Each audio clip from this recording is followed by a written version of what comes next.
Let's see if we can. It's not on, so it won't start. I just gotta get that out of the way, but it ain't gonna work much. All right, well, we will need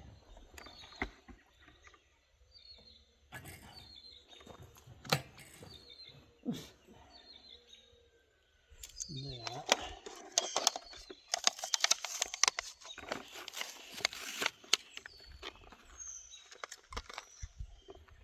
And take a look at this line here, and look at this one, and you can see that is just really thin. It's no wonder it went bad. So we may have to do a little bit more work than I wanted to do. I was hoping just change this valve out, but I don't think that's going to work.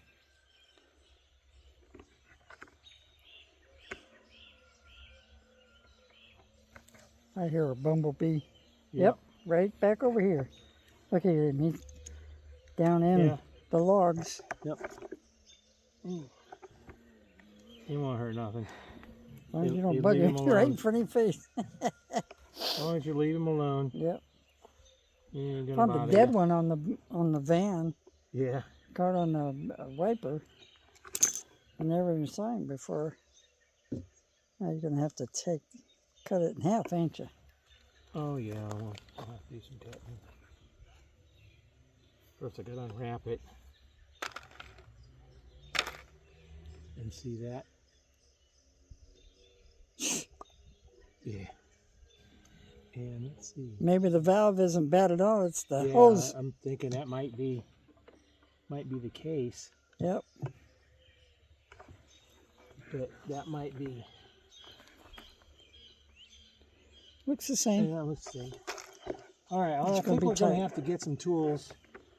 Take the tank off, get up in there where this one goes, back over in here.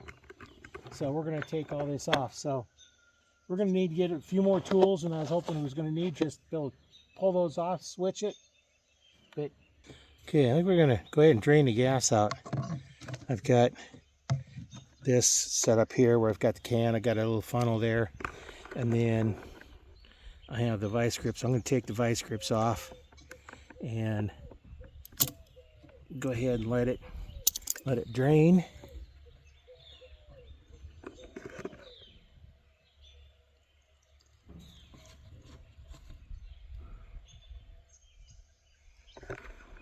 Because we take the tank off, it'd be a little easier. Because probably going to take tank off to get up underneath where that is at. Okay.